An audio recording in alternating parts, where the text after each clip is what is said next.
At a busy airport gate, a flight attendant humiliated a black teenage girl in front of dozens of passengers, accusing her of being in the wrong place. The girl said nothing. No arguments, no shouting. Just one quiet phone call. Within hours, security rushed the gates, flights were canceled, executives panicked behind closed doors, and by the end of the day, one of the country's biggest airlines had completely fallen apart. How did one moment destroy an entire empire? The truth behind what happened will leave you speechless.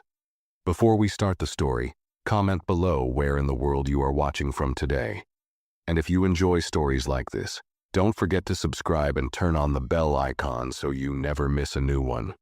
The airport was filled with the usual rush of people dragging suitcases, announcements echoing through loudspeakers, and the smell of coffee from a nearby cafe. At gate 42, a young black girl named Brielle Jenkins stood quietly by the side, clutching her backpack against her chest. She wore a faded blue hoodie, black jeans, and old sneakers that squeaked slightly when she moved.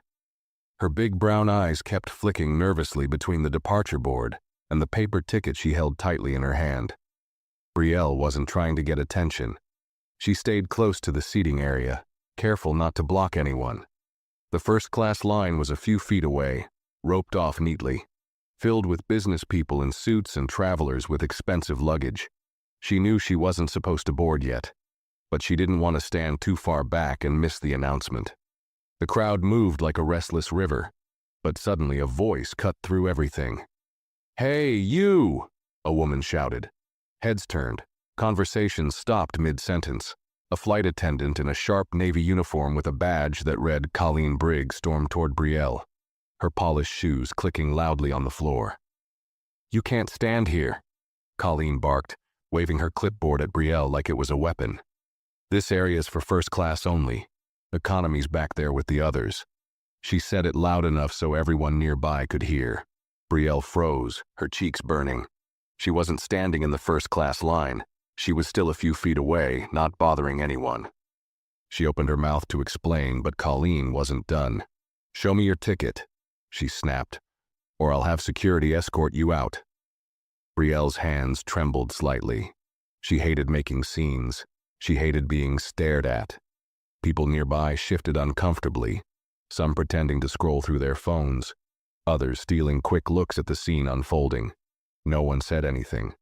Not a single voice stood up for her. Brielle drew a slow breath and reached into her hoodie pocket. But instead of pulling out her ticket, she pulled out a small flip phone. Her fingers shook slightly as she pressed a single button. The phone rang once, then again. On the third ring, a calm male voice answered. "It's happening again," Brielle said quietly. That was all. She hung up without another word. Colleen folded her arms and smirked as if she had won something. "That's what I thought," she said under her breath, loud enough for the passengers in the first few rows to hear. A businessman nearby, a man named Grant Peters, glanced up from his laptop and frowned slightly but said nothing. A middle-aged woman named Janice Monroe, sitting near the window, bit her lip nervously but didn't move. Brielle stood still, her heart pounding in her ears. She didn't cry, she didn't shout. She just looked down at her scuffed sneakers, willing herself to stay calm. Colleen shook her head in disgust and turned away, thinking the problem was solved. But what she didn't know, what no one around them knew, was that Brielle's quiet phone call had already started something that none of them could stop. Something that would not only change her life but would bring the entire airline crashing down before anyone even boarded the plane. A heavy silence floated around the gate area after Colleen Briggs walked away, but it did not last long. Within minutes, a disturbance near the security entrance caught everyone's attention. Two men in black suits, moving with clear purpose, pushed through the crowd. Behind them, a tall woman in a dark gray pantsuit followed, her expression sharp and unreadable. The three of them moved swiftly toward gate 42. Passengers stepped aside instinctively, sensing something serious was happening. Colleen spotted them approaching and straightened her back, smoothing her uniform with quick, nervous hands. She plastered on her most professional smile, ready to explain how she had handled the situation. The tall woman stopped directly in front of Brielle Jenkins. Her name tag, neatly pinned to her blazer, read Camilla Rhodes, Vice President of Customer Experience. Without even glancing at Colleen, she bent slightly toward Brielle. Her voice was low but firm. "Miss Jenkins, are you all right?" Brielle nodded silently, her throat too tight to speak. Camilla placed a steady hand on Brielle's shoulder and turned sharply toward the flight attendant. "Miss Briggs," she said, her voice slicing through the tense air, "please step aside immediately." Colleen's face turned a shade paler, but she obeyed, confusion flickering across her face. She tried to speak, but the words died in her mouth when she saw the two men in black suits flanking Camilla. One of them carried a leather folder with the airline's logo embossed in gold. Passengers sitting nearby leaned in, pretending not to watch, but their curious glances said otherwise.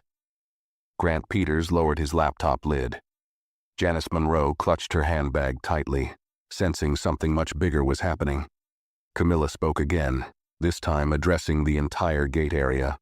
"There has been a misunderstanding.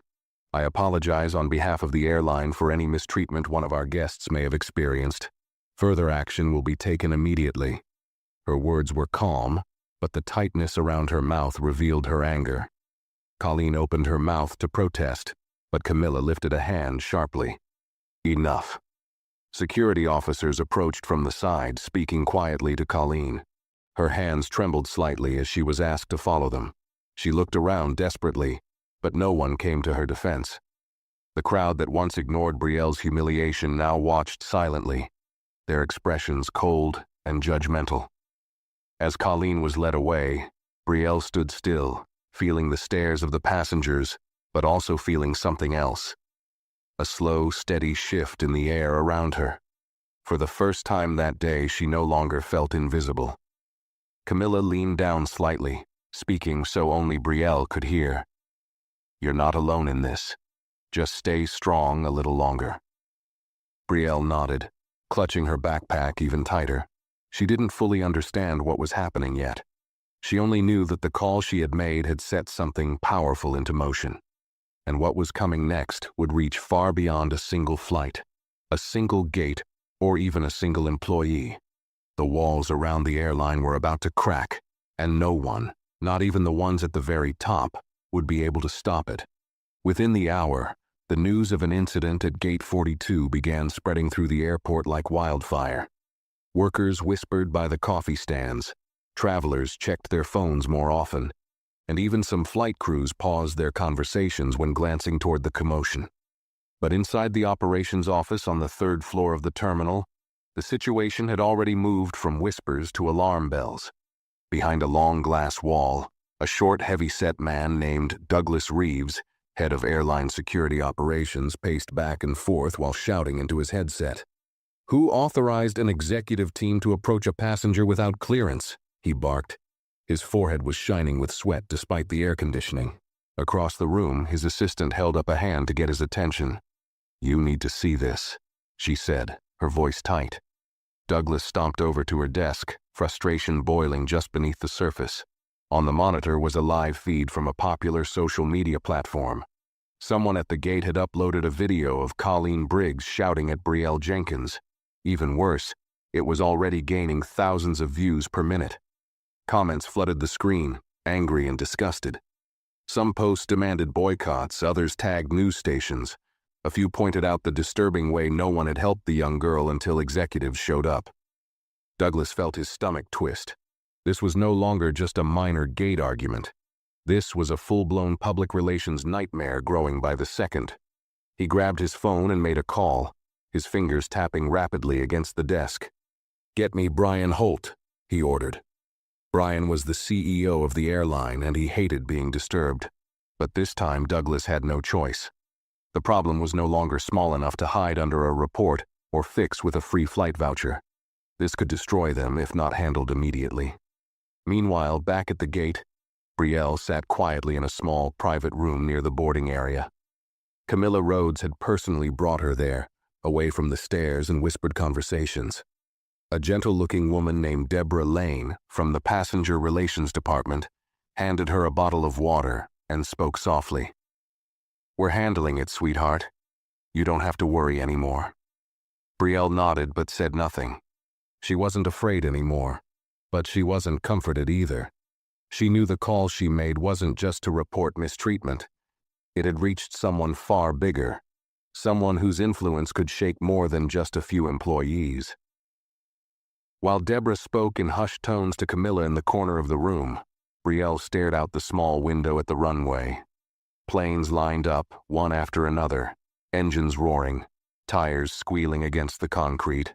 It was strange how life outside still moved forward, unaware that inside these walls something was breaking apart. Far across town, in a glass tower that overlooked the city skyline, a private phone buzzed on a large wooden desk. The man who picked it up, Leonard Walsh, didn't work for the airline. He owned part of it. And when he saw the name flashing on the screen, his face darkened. He picked up the call with a grim voice. "I know," Leonard said before the caller even spoke. "I saw the video. Pull the emergency trigger today." Across the airport, in secret meetings and quiet phone calls, plans that had been hidden for years began to move. And all because a teenage girl in a worn-out hoodie made one quiet call. A call that carried the weight to bring giants down. At the terminal, passengers grew restless as more flights were delayed without clear explanation. Announcements overhead became less frequent and more cautious. Gate agents whispered urgently into radios. The normal busy rhythm of the airport had shifted into something heavier, something tense, as if the walls themselves sensed that something was collapsing from within. Inside the private room, Brielle Jenkins remained seated, her hands folded tightly in her lap. She hadn't asked for any special treatment, yet now people tiptoed around her like she was carrying something fragile and dangerous at the same time. Camilla Rhodes stayed nearby, her posture stiff, her phone vibrating almost non-stop. She kept checking it, her frown deepening with every new message. Suddenly, the door opened, and a man in a sharp black suit entered. His name badge read Garrett Moore, Regional Operations Director. He carried a leather binder under his arm and wore an expression that tried to be calm, but failed. Garrett gave Brielle a nod of respect before pulling Camilla aside for a quiet conversation. Brielle listened without trying to, catching broken sentences. Words like containment, emergency measures, and board meeting floated through the air like dust motes. Whatever was happening was bigger than even she had expected. Garrett stepped back toward Brielle and cleared his throat. "Miss Jenkins," he began carefully, "we want to personally apologize for what you experienced. Please understand we are doing everything in our power to make this right." Brielle looked up at him with steady eyes, offering no response. She didn't need apologies made of nervous words. She didn't need bottled water or kind smiles after the damage was done. Garrett shifted uncomfortably. "Would you allow us to move you to a private suite while we handle a few urgent matters?" he asked. Brielle simply shrugged, indifferent. She stood up slowly, slinging her backpack over one shoulder. As she followed them down a narrow hallway, she noticed employees moving quickly around them, some with fear on their faces, some whispering into headsets. The closer they got to the executive lounge, the clearer it became that this was no ordinary situation. Meanwhile, in the airport's restricted administrative wing, chaos was spilling into every office. Phones rang non-stop. Lawyers scribbled furious notes. Someone printed pages of screenshots from social media platforms, piling evidence that the story had already reached major news outlets.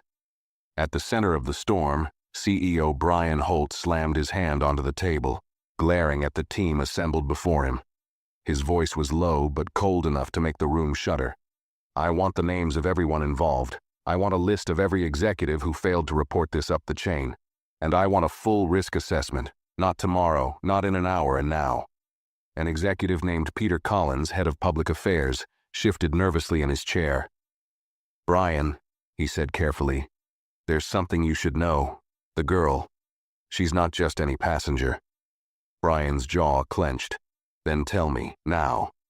Peter swallowed hard. "She's the granddaughter of Eleanor Jenkins." The room went dead silent. Eleanor Jenkins. The same Eleanor who had once been one of the original founders of the Aviation Corporation. The same Eleanor who had quietly held controlling shares through shell companies after retiring from public view. A woman whose influence stretched farther than anyone dared to admit. Brian Holt stared at Peter, his fists tightening. In that moment, he understood. This wasn't a scandal they could bury with a statement or an apology. This was personal to someone powerful enough to end them with a single command. And judging by how fast the situation was moving, that command had already been given. The hallway leading to the executive suite was almost empty, but every few steps Brielle could feel eyes following her. Nervous, confused, scared. Some workers tried to look busy, pretending to check papers or type messages, but their glances were sharp, stealing pieces of the unfolding disaster with each blink. Camilla Rhodes walked just a step behind her, her posture tense. Her phone pressed tightly in her hand as if waiting for the next explosion. Garrett Moore led the way, walking faster than he needed to, like he was trying to get out of the public eye before things grew worse. When they reached the suite, Garrett opened the heavy glass door and motioned for Brielle to step inside. The room was far from the noisy chaos outside. Thick carpet swallowed the sound of footsteps. The walls were lined with sleek, expensive furniture in soft colors, meant to calm important guests. A long window stretched across one side, offering a clear view of planes slowly taxiing on the runway, their movement steady and indifferent to the storm building inside the terminal. Brielle sat down carefully on the edge of a leather couch, her backpack still hugged against her chest. She stared out the window, pretending not to notice Camilla whispering urgently in the corner of the room with another executive who had just rushed in, a slim woman named Clarissa Doyle. Clarissa wore a crisp black skirt and blazer, her short blonde hair pinned neatly back. Her face was tense, her words fast and sharp. Brielle could only catch pieces of their conversation, but the tone said everything. They weren't planning a quick fix anymore. They were preparing for impact. Meanwhile, across the city, Leonard Walsh leaned back in his office chair, watching multiple news feeds play on screens lined up across one wall. His office was silent except for the low hum of computers and the quiet ticking of a heavy clock on the wall. Reports about an incident involving a miner and airline staff flashed again and again, growing sharper by the minute. Protest groups had already picked up the story. Influencers and celebrities were beginning to post about it. Legal firms posted phone numbers encouraging witnesses to step forward.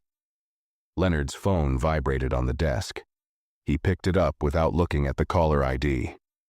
"It's done," he said calmly into the receiver. "We pull the funding immediately, terminate the pending merger talks, leak the internal audits if needed. They buried too much for too long." He ended the call without waiting for a response. Then he picked up a thick file marked private and placed it neatly into a briefcase. Years of silence were ending today. It wasn't just about Brielle. It was about every ignored complaint, every hushed-up incident, every decision made to protect the company instead of the people who trusted it. And now, there would be no one left to cover it up.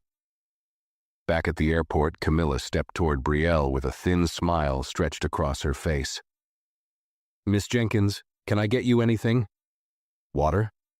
Food? A different flight? We have a private lounge ready if you prefer." Brielle shook her head slowly. Her voice when she spoke was low but steady. "I'll wait right here."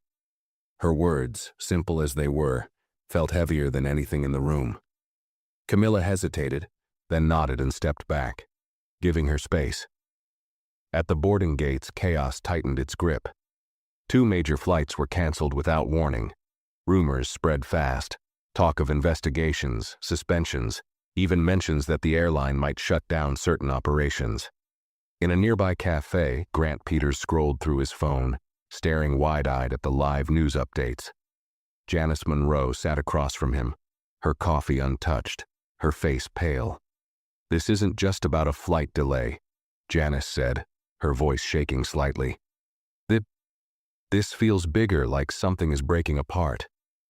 Grant nodded slowly, unable to look away from his screen where news headlines flashed in bold letters.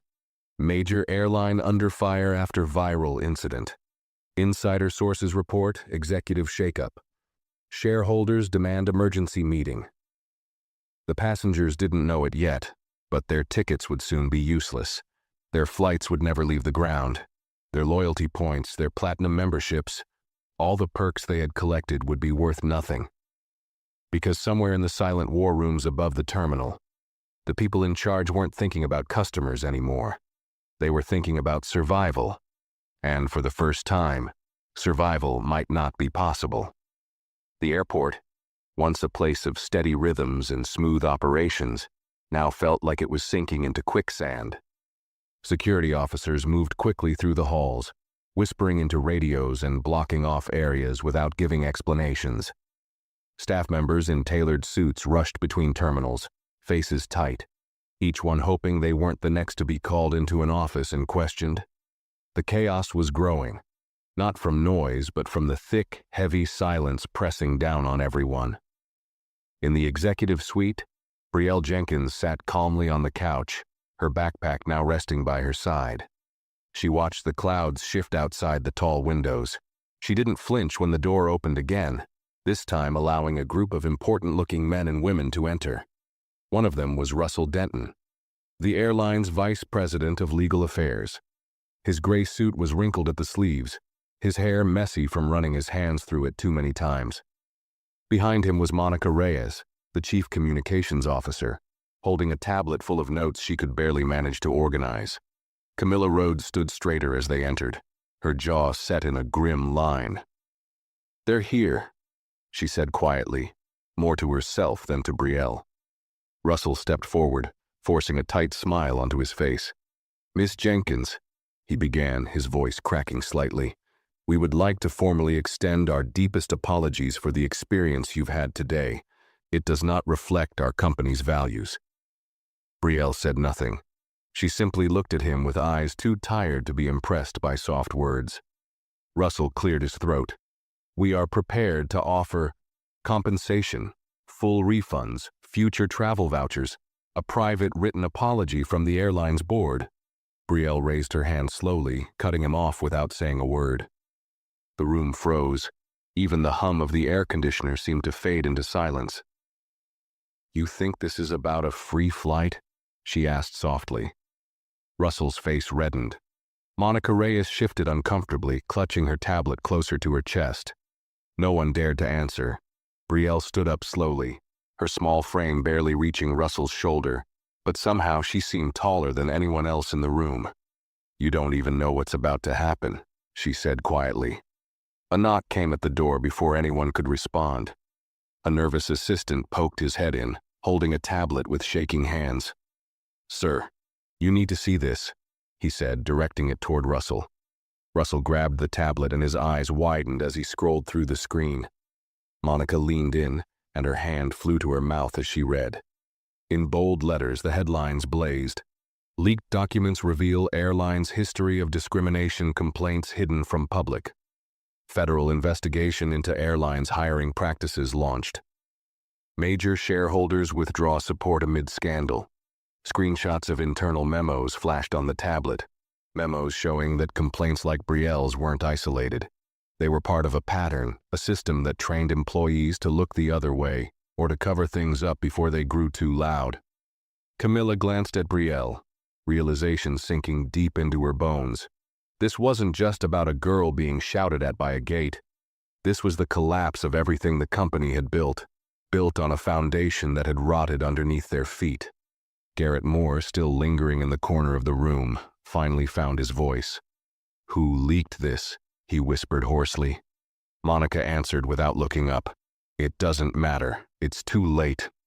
Across the city, in a sleek conference room filled with polished mahogany tables and shining silver chairs, Leonard Walsh sat calmly while a dozen shareholders screamed at one another. Phones buzzed nonstop. Lawyers shuffled thick folders across the table, each containing lawsuit threats, demands for resignations, and notices of financial withdrawal. Leonard simply sat back, hands folded, watching the storm he had unleashed tear through the room. At the airport, an official announcement crackled over the loudspeakers, shaky and hesitant. "Attention, all passengers. Flight 317 to Boston has been canceled. Flight 220 to Chicago has been canceled. We apologize for the inconvenience. It wasn't just a few flights. Soon, every screen in the terminal would start blinking with red letters. Canceled. Delayed. Canceled. Janice Monroe stood near a window, clutching her handbag as she watched the departure board crumble into chaos. She glanced at Grant Peters, who was still glued to his phone, his face pale under the fluorescent lights. "They're falling apart," Janice whispered. "This whole airline, it's falling apart right in front of us." At gate 42, Brielle simply stood by the window, her reflection staring back at her, calm and unmoving. She didn't smile. She didn't gloat. She just waited, knowing the worst was still yet to come. The executive suite grew colder by the minute. Every time a new notification popped up on someone's device, the faces of the executives tightened even more. It wasn't just a bad story anymore. It wasn't even just a scandal. It was a full collapse in motion, and no apology, no voucher, no carefully worded statement could stop it. Russell Denton rubbed his forehead with shaking hands, looking 10 years older than he had that morning. Monica Reyes kept tapping nervously on her tablet, scrolling through the avalanche of news reports, each worse than the last. Camilla Rhodes stood near the window, her arms crossed tightly over her chest. Her gaze locked outside where planes taxied slowly on the runway, oblivious to the disaster unraveling inside. Garrett Moore moved toward the door but stopped when it swung open. This time it was not another assistant. It was a man with a badge clipped to his belt, marked with bold letters, Federal Aviation Investigator. His name was Martin Blake, and his arrival made the room shrink instantly. Martin didn't waste time. He pulled a letter from a thin leather folder and handed it directly to Russell without a word. Russell scanned it, his hands trembling. It was a formal notice of federal investigation, immediate suspension of certain operating licenses, request for full access to staff records, internal communications, passenger complaint files, and hiring documents. Failure to cooperate would result in an immediate grounding of all aircraft bearing the airline's brand. Russell stumbled back, dropping into a chair like his legs could no longer hold him. Monica gasped audibly. Camilla closed her eyes for a long moment, the weight of the paper sinking deep into her chest. Martin Blake looked around the room, his expression cool and professional. "You can either start cooperating now, or you can prepare to watch your entire fleet get locked down within the next 24 hours, he said. His voice was calm, but the warning underneath was sharp as broken glass. Brielle remained still, seated now, her fingers running lightly across the stitching of her backpack. She didn't say anything. She didn't need to. The airline's walls were already cracking, and no one inside could stop it from crumbling. Meanwhile, passengers throughout the airport began noticing the change. Lines at customer service desks grew longer. Angry voices echoed off the high ceilings. Parents tried to calm crying children as screens blinked red, canceling one flight after another. Employees whispered to one another in panicked voices. Rumors floated. The company was being shut down. Authorities were involved. The entire airline might collapse before the end of the day. In the first-class lounge, Grant Peters paced back and forth near the window, his phone clutched tightly in his hand. He was on hold with a corporate travel agent who had no answers, only apologies. Across the room, Janice Monroe spoke quietly with a group of passengers, trying to organize a plan to rent buses or find alternative flights. Fear was setting in, a fear bigger than missed connections or delayed vacations. It was the fear of being left stranded by a company that had promised them trust and service, and was now dissolving into smoke. Inside the executive suite, Russell finally found his voice. We can fix this," he stammered. "We just need to release a statement. Immediate suspension of the employee involved, commitment to diversity training, outreach to advocacy groups." Martin Blake raised a hand, silencing him with a single motion. "You don't understand," he said flatly. "You're too late. The investigation isn't about one employee. It's about the culture you built, protected, and buried complaints under. This isn't one bad apple. This is a broken orchard." Russell's mouth opened, but no words came out. Garrett Moore sat down heavily next to him, covering his face with his hands. Monica Reyes looked at the door like she wanted to bolt, but knew there was nowhere left to run. Camilla Rhodes stayed near the window, her shoulders slumped, her reflection blending with the gray clouds gathering outside. And Brielle? Brielle sat quietly in the middle of it all, unmoving, watching the empire that had tried to belittle her tear itself apart at the seams. Back across the city, Leonard Walsh placed a final call. It was short, just a few words. Liquidate the remaining shares. He didn't need to say more. The message was clear. The airline wasn't going to survive the night. And it had all started with a shout, a tear, a quiet call made by a girl in a hoodie who refused to be humiliated one more time. The first wall had fallen, but the real collapse hadn't even hit yet. It was coming faster than anyone realized, and when it landed, there would be no rebuilding what was lost. Not for them, not ever. As the afternoon slipped into early evening, the mood inside the airport shifted from confusion to anger. Passengers crowded the service counters, their voices rising louder with every unanswered question.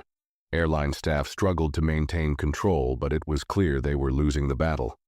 Some employees simply removed their name tags and disappeared into the crowds, wanting no part of the disaster they could no longer hide from. The departure screens, once filled with colorful rows of flights and destinations, now looked sick with rows of blinking red. Canceled. Entire terminals were shutting down. Boarding gates stood abandoned, the metal detectors silent, the conveyor belts still. An entire company, once proud and towering, was collapsing in real time, and the witnesses were thousands of stranded travelers with phones in their hands, recording every moment. Inside the executive suite, the room grew heavier with every second. Russell Denton slumped further in his chair, staring blankly at the federal notice in his lap. Monica Reyes kept pacing near the far wall, biting her thumbnail until it bled. Garrett Moore buried his head in his hands while Camilla Rhodes sat stiffly on the arm of a leather chair, staring into nothing. Martin Blake remained near the door, his arms crossed, the badge on his belt glinting under the fluorescent lights. He wasn't there to save them. He was there to document the fall. Suddenly, another assistant rushed in, pale-faced and breathless. He handed a printed sheet of paper to Martin, who scanned it quickly before handing it to Russell without ceremony. Russell's fingers trembled as he read the page. His lips moved silently over the words, as if trying to make sense of them. When he finished, he let the paper fall from his hands and flutter to the carpet. It was a formal notice from the Department of Transportation. Effective immediately, the airline's operating certificates were suspended pending investigation. All aircraft were ordered to return to base. All flights were grounded. They had not even made it to the end of the business day. Across the airport, stunned announcements crackled through the speakers. Attention passengers. Effective immediately, all flights with Crestline Airways have been suspended. Please proceed to the service desks for further instructions. We apologize for the inconvenience. It wasn't just an inconvenience. It was the death knell. Grant Peters heard the announcement mid-call with his travel agent. He let the phone drop from his ear, staring at the terminal board, blinking out one flight after another. Around him, passengers shouted in disbelief, some demanding refunds, others demanding explanations. Children cried. Elderly passengers slumped into chairs, exhausted and defeated. Janice Monroe clutched the sleeve of a passing airport worker. What's happening? What are we supposed to do? The worker shook his head sadly. I'm sorry, ma'am. They're shutting everything down. The airline's finished. Inside the executive suite, the final pieces began to fall into place. Monica collapsed into a chair, her face buried in her hands.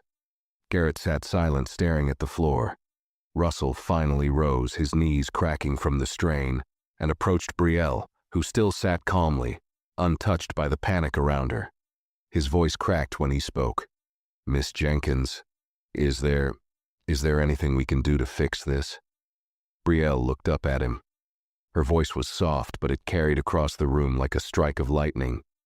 You could have fixed it a long time ago, she said, but you didn't want to. You didn't believe it mattered until today. Russell flinched, but he knew she was right. Every report they had ignored, every passenger complaint they had buried, every staff warning they had laughed off. It had all come due, and no amount of money or promises could buy them a way out now.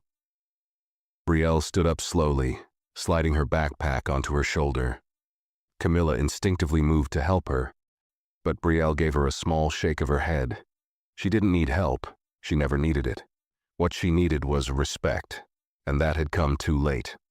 As Brielle walked toward the door, Martin Blake stepped aside, giving her a clear path. Every executive in the room, every staffer, every assistant turned to watch her. Not because she had raised her voice, not because she had thrown a tantrum, but because she had stayed calm when the world around her lost its balance. Brielle paused at the door for a moment, turning back to face them. Her next words were simple, but they would live in the minds of everyone who heard them for the rest of their lives. Respect isn't something you can fake when you're scared. It's something you prove when you think no one's watching. And with that, she stepped out into the hallway, leaving the wreckage behind her. The airline, once a symbol of pride and luxury, now stood as nothing more than a cautionary tale. And Brielle Jenkins, the girl who was told to go back where she belonged, had shown them exactly where she belonged, standing tall while they fell. The long hall outside the executive suite felt strangely empty as Brielle walked through it, her footsteps soft against the thick carpet. No security guards rushed to stop her. No executives chased after her with desperate offers. No fake smiles tried to smooth over what had been done. The world inside that building had crumbled, and everyone who had helped build it was now too busy trying to survive the wreckage. She moved steadily through the halls, passing rows of framed photographs on the walls. Proud moments in the airline's history. Smiling employees shaking hands with politicians, planes gleaming under sunny skies, awards for service, safety, excellence. But all of it now felt hollow, like a museum for a fallen kingdom, filled with ghosts of promises never kept. Outside the suite, the terminal had completely transformed. Passengers who had been confused were now angry, demanding refunds, shouting at anyone still wearing a uniform. Some tried to book flights on other airlines, but the sudden flood of stranded travelers made seats scarce and prices skyrocket within minutes. Airport police officers moved through the crowd, trying to calm situations before they grew violent. Several travelers were crying openly. Elderly couples who didn't know how they would get home, parents trying to soothe scared children, business people furious about missed meetings. Brielle kept walking, weaving through the rising storm like a quiet shadow. As she passed gate after gate, she heard pieces of conversations float past her. They're saying the airline's being sued already. Whole thing is being shut down. It's over. My brother's flight got turned around mid-air. They told them to land at the nearest airport. This is gonna be all over the news tonight, just wait. Brielle didn't stop. She knew the real storm wasn't out here in the terminal. It was happening behind closed doors, in courtrooms, in offices, in conference calls that were already ringing out like alarm bells across the country. At the airport entrance, where travelers usually lined up for taxis and shuttles, news vans now crowded the curb. Reporters shouted into microphones, camera lights flashing as they tried to capture the chaos. Microphones were shoved in the faces of passengers as they exited the terminal. Some vented their anger, others just shook their heads and kept walking. A young reporter caught sight of Brielle, recognizing her from the blurry photos now flying across social media. She rushed forward, microphone in hand, a cameraman hurrying behind her. "Miss Jenkins," she called breathlessly, "can you tell us what really happened? How do you feel about being the center of all this?" Brielle stopped and turned slowly toward the reporter. The lights from the camera made her squint, but she didn't step back. She didn't run. "I'm not the center of anything," Brielle said quietly. "The truth is, that's what matters. And the truth was always there. People just didn't want to see it." The reporter opened her mouth to ask more, but Brielle had already turned away, walking toward the sidewalk where private cars waited. A sleek black SUV pulled up to the curb, its windows tinted dark. The back door opened. and a man in a plain black suit stepped out. His name was Victor Hale, the personal advisor assigned to Eleanor Jenkins, Brielle's grandmother. He nodded respectfully as Brielle approached. Without a word, she slid into the back seat. Victor closed the door gently behind her, then climbed into the front passenger seat. The SUV pulled away from the curb smoothly, leaving behind the flashing lights, the shouting voices, the mess. Inside the vehicle, the world felt quiet again. Victor glanced at Brielle through the rearview mirror. "She's proud of you," he said simply. Brielle leaned her head back against the seat and closed her eyes, letting out a long breath she hadn't realized she was holding. She didn't feel proud. She didn't feel victorious. She felt tired. Tired of fighting battles that shouldn't exist anymore. Tired of proving her worth to people who judged by appearance before character. But she also felt something else. Freedom.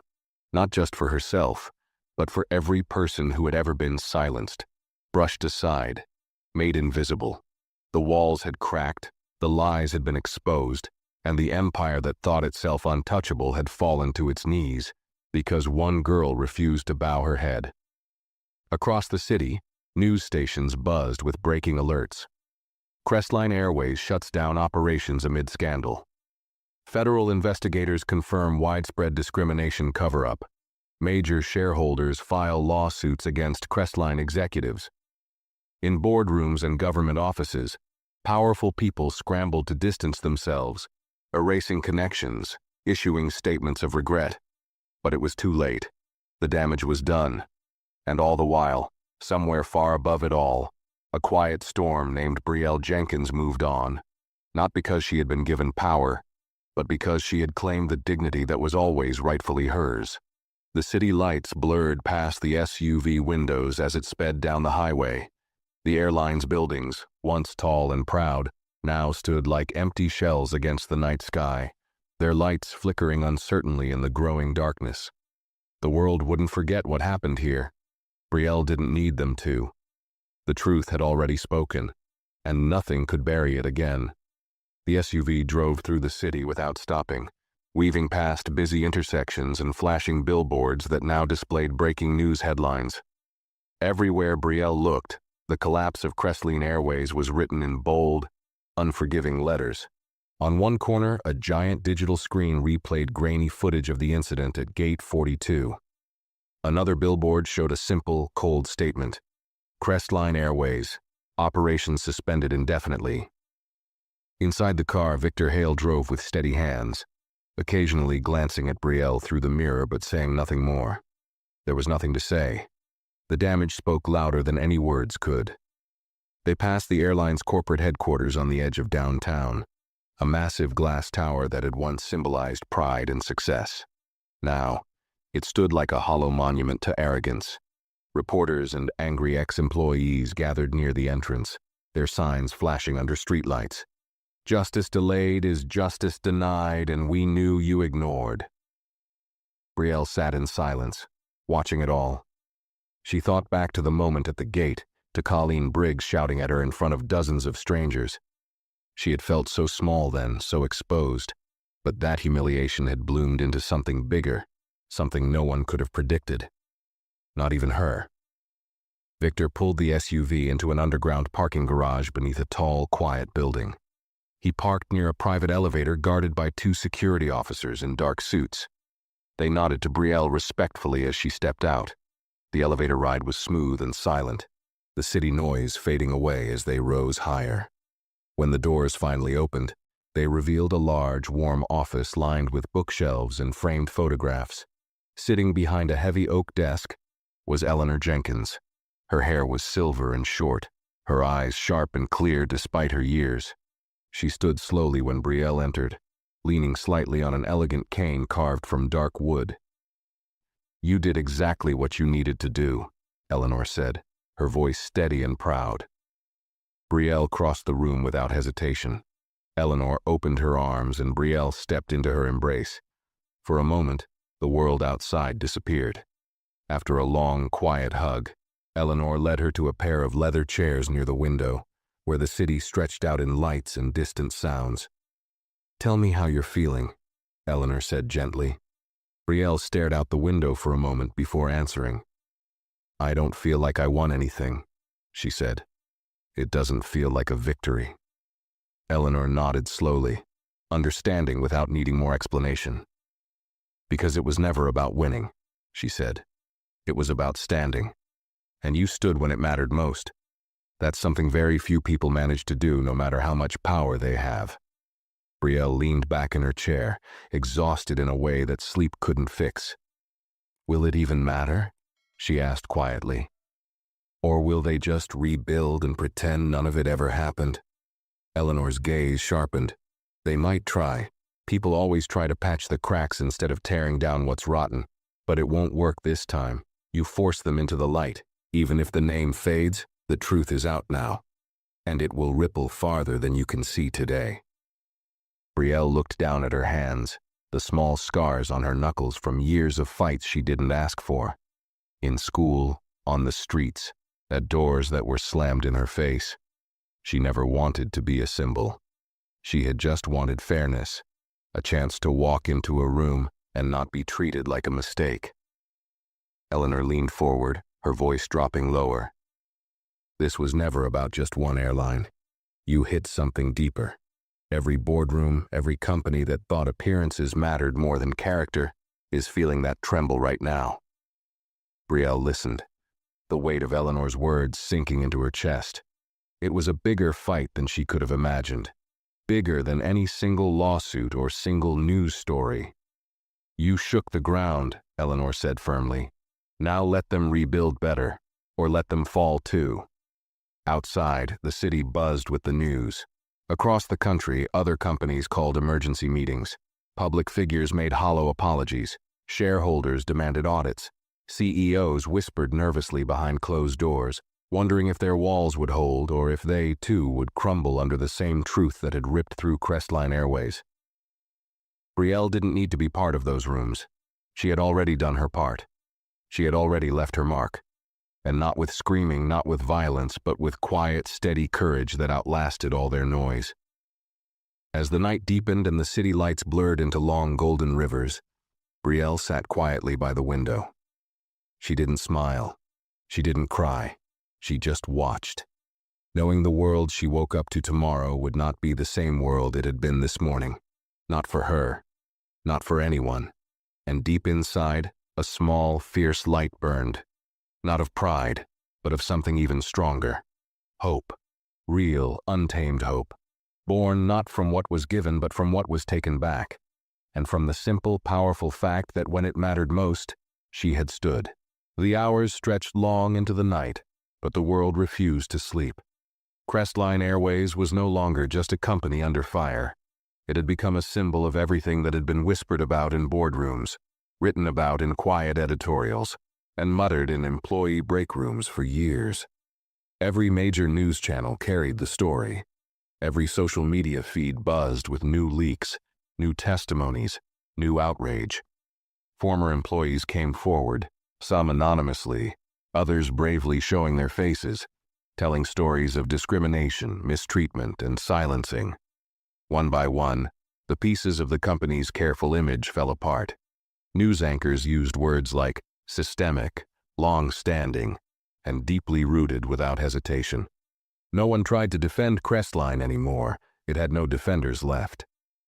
Inside the quiet office tower, Eleanor Jenkins remained by Brielle's side. They had moved to a smaller lounge area, away from the desk, where heavy curtains muffled the city noise and the warm lighting softened the hard truth spilling in from outside. A tray of untouched food sat between them, but neither woman had the appetite for it. Victor Hale entered the room quietly, carrying a tablet loaded with the latest reports.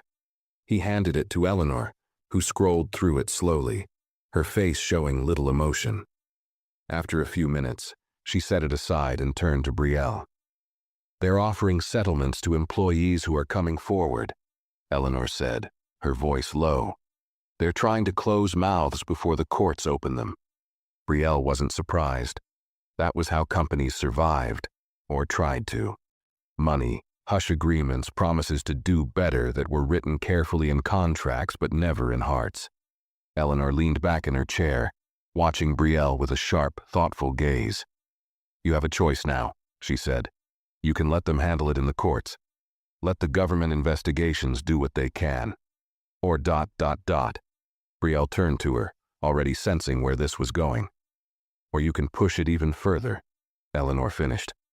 Silence filled the room for a long moment. Brielle considered the weight of it. She was tired, more tired than she had ever been. Her body ached with it. Her mind pulled thin like paper left too long in the rain. Part of her wanted to hand everything over to lawyers, to reporters, to the system that was finally grinding into motion. Let them fight it out while she disappeared back into normal life. But another part of her, deeper and fiercer, knew better. The system had failed her before, failed people like her 1,000 times before.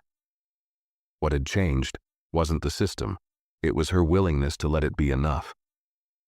She straightened slowly, her hands resting firmly on her knees. "I'm not done," she said, her voice steady. "Not yet." Eleanor smiled, a rare, proud smile that softened her sharp features. "Good, because they're not just afraid of lawsuits or fines, Brielle. They're afraid of voices, of truth that keeps speaking even when they throw money at it to stay quiet." Victor stepped forward again, placing a thick folder on the coffee table between them. "We prepared this earlier," he said. "It's a public statement, one that won't get buried under legal paperwork or corporate spin. You'll have full control over it. No edits, no restrictions." Brielle reached out and touched the folder, but didn't open it yet. She wasn't afraid. She was thinking. Not about revenge, but about impact. About the thousands of people she didn't know who had felt the same sting she had at Gate 42. About the silent battles fought every day in offices, stores, schools, airports, and streets.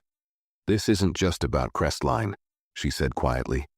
"It's about every place like it that thinks if they build their walls high enough, no one will hear the people outside knocking." Eleanor nodded. "And tonight you're knocking a little louder." Brielle finally opened the folder, scanning the statement. It was simple, honest, no dramatic language, no blame games. Just the truth. The truth about what had happened. The truth about what it meant.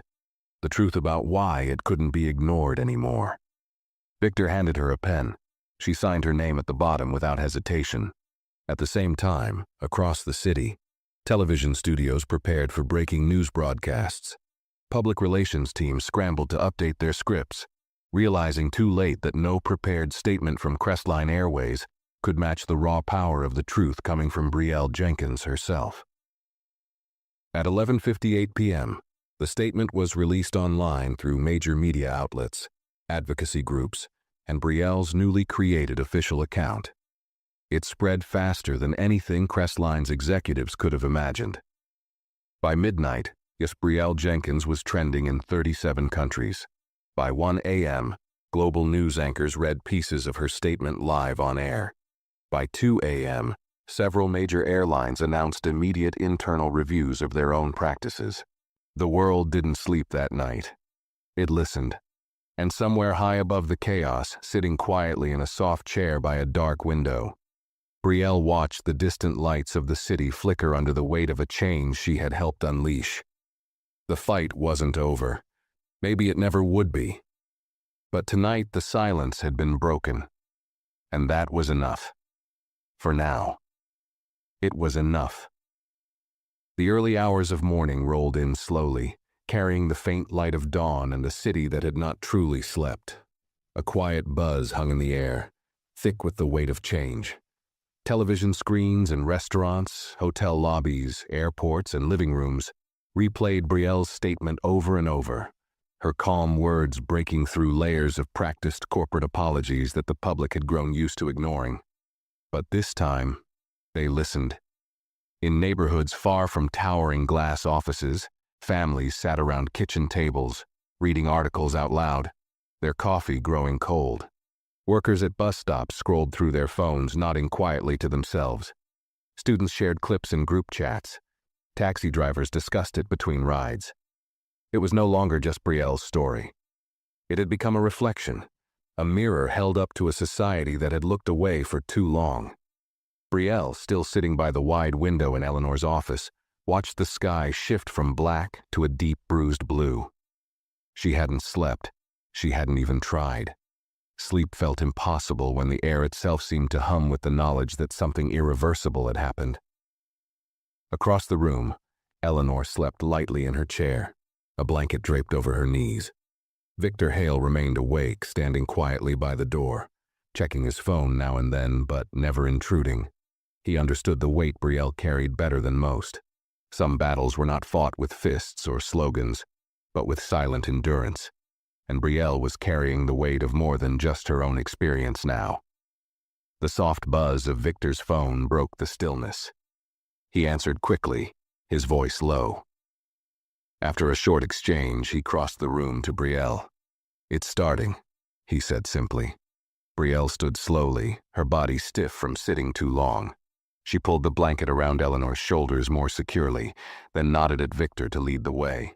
They took a service elevator down to the basement level, where a private car waited. Victor opened the door for her, and she slipped inside without a word. As the car pulled out into the quiet streets, Brielle leaned her forehead against the cool glass, watching as the city came alive. It wasn't the usual rush of traffic and impatient commuters. It was slower, more careful, as if the city itself understood it was stepping into a different day. They drove toward a small building tucked between two towering skyscrapers downtown. It wasn't flashy, just a simple brick structure with a brass plaque that read, "Office of Public Accountability." Victor escorted Brielle inside. The building's hallways were lined with simple framed photographs, not of politicians or business leaders, but of ordinary people, teachers, factory workers, nurses, bus drivers, people who had made a difference, not because they were famous, but because they refused to be silent when it mattered. At the end of the hall, a room full of reporters, activists, and community leaders waited. They rose as Brielle entered, not with applause, but with a deep, heavy respect that made her chest tighten. No stage had been built. No microphone towers or flashing banners announced her arrival. It was a simple wooden podium with a plain black microphone. A single sheet of paper rested on the surface, though Brielle didn't need to read it. She walked slowly to the podium, her heart pounding steadily, not with fear, but with something closer to certainty. When she spoke, her voice was low but carried through the room without hesitation. "I didn't ask for this to happen," she began. "I didn't wake up one day wanting to bring down a company. I just wanted to be treated like I mattered." The room leaned in closer, hanging onto every word. "But when I was shouted at, humiliated, and treated like I didn't belong, I realized something," she continued. "It wasn't just me. It was happening everywhere, all the time, to people whose stories don't make the news. People who are told with a look, with a word, with 1,000 little cuts that they are less, that they are not welcome, that they don't deserve a place at the table." She paused, letting the silence wrap around her words before she pressed on. "I didn't destroy Crestline Airways. Their choices did that, their culture did that. I simply refused to stay quiet about it, and I will not stay quiet when I see it happen again. Not here, not anywhere else." Murmurs of agreement rippled through the room. Some wiped tears from their eyes. Others nodded, faces set with quiet anger and fierce hope. Brielle looked down for a moment, gathering her final thought, then raised her gaze once more. "This isn't about one airline. This is about how easy it is to look away when it's not happening to you. About how dangerous it is when we choose silence because it's easier than choosing justice." She stepped back from the podium, her statement complete. She didn't wait for cheers. She didn't need them. Her truth didn't require applause. It stood on its own, solid and unshakable. As she moved away from the podium, people rose from their chairs, not in wild excitement, but in a powerful, silent standing ovation. A show of respect, not just for Brielle, but for every quiet fight fought by those who refused to bow their heads. Outside, the sun finally broke free from the horizon, casting a soft golden light over the city. And somewhere, deep inside the streets and buildings and hearts of people who had heard her, something shifted. Not everything was fixed. Not every wall had crumbled. But cracks had formed. And cracks, when left long enough, had a way of bringing down even the tallest towers. Brielle Jenkins walked out of the building into the new morning, knowing one simple truth. She had not ended a company. She had helped begin something much bigger. The morning light felt different against Brielle's skin as she stepped outside the Office of Public Accountability. The sun wasn't harsh or blinding. It was soft, golden, casting long, gentle shadows across the sidewalks, as if even the city itself was cautious, careful not to disturb the fragile beginning of something new. A small crowd had gathered outside the building, not angry protesters or frantic reporters this time, but ordinary people. Some held hand-painted signs. Others carried nothing but their tired, determined faces. There were mothers pushing strollers, teenagers with backpacks slung over their shoulders, construction workers in dusty boots, teachers with their lanyards still around their necks. They had come not because they had been called, but because they had felt pulled to be here. As Brielle stepped onto the sidewalk, a hush spread over the crowd. For a second, she thought they might cheer or shout slogans the way people did at rallies. But instead, a quiet ripple of respect moved through them. Heads nodded, hands pressed over hearts. Some simply stood with arms folded, gazing at her with a mixture of gratitude and hope. Victor Hale stood nearby, watchful but unobtrusive. He knew this moment wasn't about security or arrangements. It was about something raw, something real that no press release or corporate apology could recreate. An elderly woman with a kind, lined face stepped forward first. Her name was Margaret Fields, though Brielle didn't know it yet. She wore a simple floral dress and walked with a limp, using a cane carved from dark wood, much like Eleanor's. She didn't speak.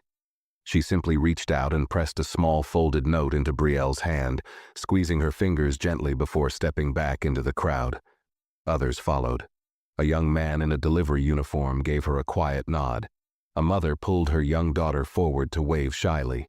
An older man in a mechanic's jacket clapped his hand over his heart, blinking back tears he didn't bother to hide. Brielle didn't know what to say, so she didn't say anything. She let the moment live on its own, powerful without being pushed. She opened the note when she got to the car. In shaky handwriting, Margaret had written, "Thank you for standing when so many of us could not. You didn't just carry your burden today. You carried ours too." Brielle closed her eyes, her hand resting lightly over the words. Victor opened the car door and she slid inside. As they drove through the city, the world she had known, the one filled with quiet injustices and shrugged shoulders, looked different now. Not because it had magically healed, but because it could no longer pretend to be untouched. They passed a newsstand where rows of newspapers carried her picture on the front page. Some showed the moment she walked past the shouting flight attendant. Others captured her standing at the podium, eyes steady, voice unshaken. The headlines varied, but they all shared one thing: the acknowledgement that something had changed. The girl who didn't step back. One voice, one call, one collapse, and crestline fallout, the face of courage. The car slowed as traffic thickened. Victor turned the radio on low, and Brielle listened as commentators discussed the wider effects of the fall. Other airlines were announcing emergency reviews of their policies. CEOs were resigning overnight. Shareholder meetings had turned ugly. Civil rights groups were organizing campaigns not just against Crestline, but against industries that had operated unchecked for decades. And all of it traced back to one moment, one girl, one refusal to accept silence as her answer. Brielle leaned back against the seat, her body aching with exhaustion but her spirit sharper than it had ever been. She knew people would try to twist the story in the days ahead. Some would call it an overreaction. Some would accuse her of wanting fame. Some would beg for forgiveness not because they meant it, but because they feared being the next to fall. None of that mattered. The truth was bigger than the noise. As the SUV crossed over the bridge heading toward the quieter edges of the city, Brielle glanced out at the water below. The river ran strong, carving its way through rock and dirt, shaping the land in slow, unstoppable movements. It reminded her of something Eleanor had said years ago when Brielle was still a little girl, struggling to understand why the world so often felt unfair. You don't have to tear down every wall with your bare hands, Brielle, Eleanor had told her. Sometimes all it takes is one crack in the right place. Water finds the crack, it does the rest. She smiled faintly now, understanding those words better than she ever had before. She hadn't destroyed Crestline Airways by herself. She had simply found the crack, and the truth, like water, had rushed in and done what truth always does when given enough time. It had worn away the lies until the whole structure collapsed under its own weight. As the city skyline faded behind her, Brielle Jenkins closed her eyes and finally allowed herself a breath she hadn't been able to take since that awful moment at Gate 42. A breath free of anger, fear, or humiliation. A breath full of something else entirely. Something powerful, unshakable, and quiet as the rising sun. Freedom. Real freedom. Not the kind you're handed, but the kind you claim for yourself, and then protect for others. The kind that even 1,000 closed doors couldn't take away once it was yours. The kind that lasted. The SUV continued its quiet journey out of the city, the hum of the tires blending with the low murmur of the distant traffic. Brielle watched as the towering skyscrapers gave way to smaller buildings, the sharp edges of the city softening into tree-lined streets and rows of modest homes. Out here, the world felt less complicated. No news vans blocking sidewalks, no executives scrambling to save themselves, just normal people living their lives, unaware that somewhere a crack had formed that would eventually reach them too. Victor Hale kept his eyes on the road, respecting Brielle's silence. She needed time, and he was wise enough to know that healing didn't happen with forced conversations or heavy speeches.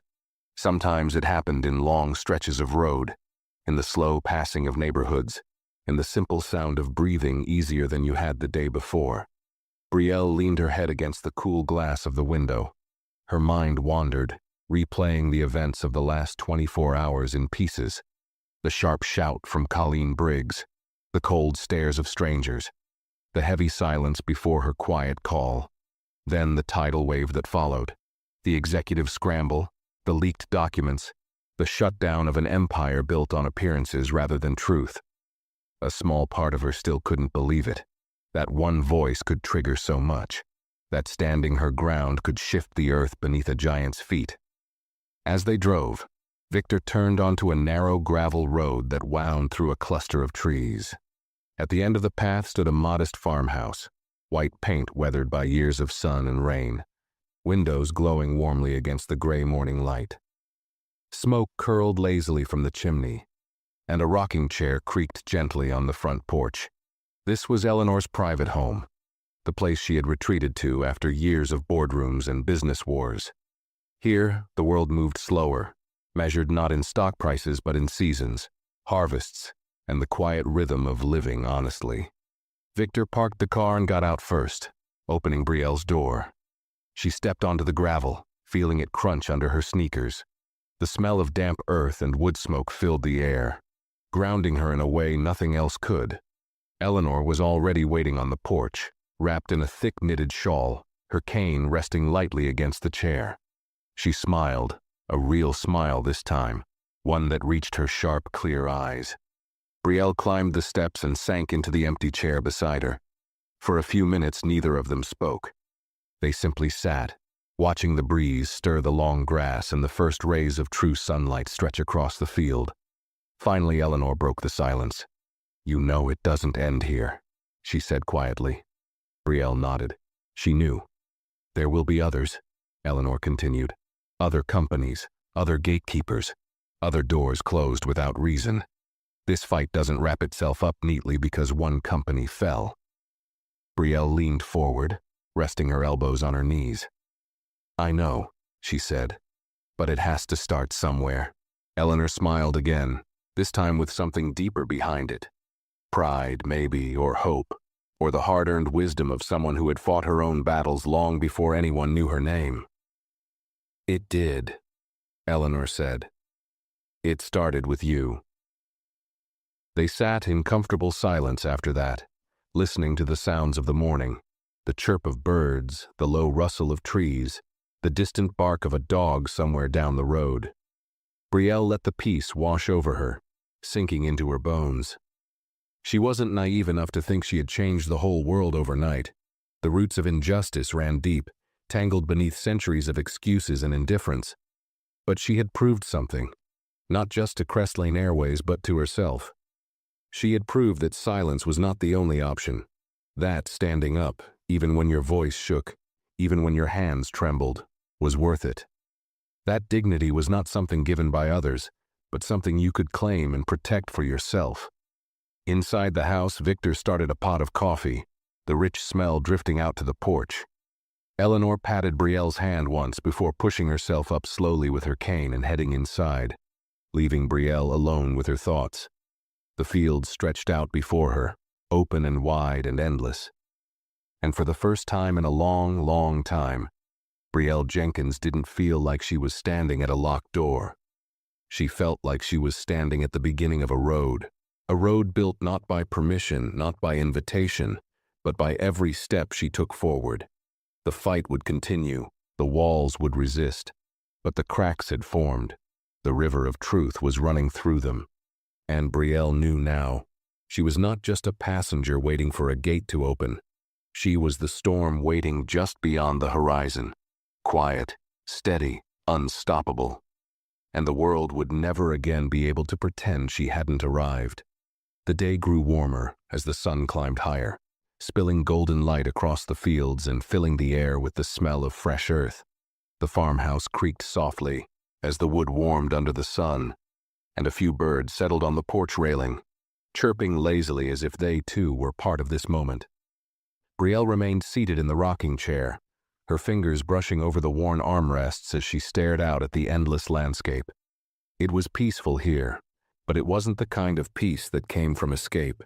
It was the kind of peace born after surviving something that tried to crush you and knowing it had failed. Inside, Eleanor and Victor moved quietly, giving her space to absorb the weight of everything that had happened. They understood better than anyone that battles fought inside your heart took longer to heal than battles fought with words or fists. Brielle's mind drifted back to the beginning, to the girl who had stood at gate 42 with her backpack clutched tightly, her heart hammering in her chest as strangers stared and judged. She remembered the heat of humiliation rising up her neck, the trembling in her hands, the crushing urge to run and disappear. But she hadn't run. She had stayed. She had made the call that changed everything, not knowing where it would lead, only knowing she couldn't accept being stepped over one more time. And now, here she was, sitting in the aftermath. Her phone buzzed gently in her pocket, breaking the stillness. She pulled it out and found it flooded with messages, texts from classmates she hadn't spoken to in months, emails from journalists asking for interviews, notifications from social justice groups praising her courage. There were hateful messages too, mixed in like bits of glass hidden among the flowers. Accusations that she had ruined livelihoods, that she was chasing attention, that she didn't understand the real world. Brielle scrolled past them, unfazed. The real world was exactly what she understood. She had been living in it long before the cameras showed up, a world where some people were allowed to belong without question and others had to fight for every step they took. She turned the phone off and set it face down on the armrest. Not today. Today wasn't about proving anything to anyone.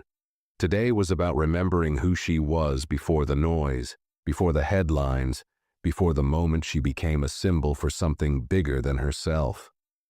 Behind her, the screen door creaked open, and Eleanor stepped out with 2 steaming mugs of coffee. She handed one to Brielle without speaking, settling back into her chair with a soft sigh. For a while, they just sat there, 2 generations connected by the same silent understanding. They had fought different battles, in different times, but the core of it remained the same. Dignity, voice, refusal. Finally, Eleanor spoke, her voice low and firm. You realize they're going to write stories about you now. Speeches will mention your name, maybe even history books if they get it right. Brielle smiled faintly, watching the steam rise from her cup. Let them, she said. I know what really happened. And what's that? Eleanor asked, her eyes twinkling. Brielle sipped her coffee, letting the warm bitterness settle on her tongue before she answered. I stood up, she said simply, when it was easier to sit down. I spoke when it was safer to stay quiet. And I didn't do it for a headline. I did it because it was the right thing to do. Eleanor nodded slowly, pride shining in her tired eyes. That's all that ever really matters, she said. They sat together long after the coffee cooled, the sun rising higher in the sky, casting long stretched shadows across the fields. The farmhouse behind them stood sturdy and strong, weathered by years of storms, but still standing. A reminder that strength wasn't always loud or violent. Sometimes it was quiet. Sometimes it was just the decision to stay upright when everything else tried to push you down. As afternoon crept closer, Brielle stood and walked to the edge of the porch, feeling the soft wind lift strands of her hair. The open field stretched out in front of her, endless and waiting. There were no gates here, no lines telling her where she could and couldn't stand, no voices shouting her back.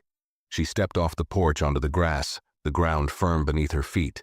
Each step she took felt lighter, freer, as if the weight she had carried for so long was finally lifting piece by piece. The world beyond the fields was still broken in many ways. There would be other fights, other injustices, other moments when it would be tempting to stay silent. But Brielle knew she would not be silent. Not now. Not ever. She had found her voice. And more importantly, she had found her strength. A strength built not from anger, but from truth.